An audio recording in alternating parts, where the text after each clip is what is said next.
A trend line can be a valuable indicator on a graph. This tutorial will show you how to easily add a trend line to an Excel chart.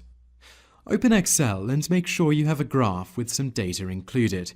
Trend lines are most often added to scatter graphs, and they look most effective in this format. As you can see here, we have some data in the graph that certainly does follow a trend.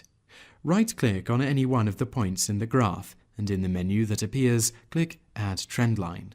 The Format Trend Lines window will appear, and you will have several options. The most popular type of line to add is the linear trend line, and this is selected by default. You will see that it has been added to your graph automatically. Click on some of the other trend lines, and the line on the graph will automatically be changed to reflect this option change. Here we are sticking with the linear line, so select this and click Close. This is how to add a trend line to an Excel graph.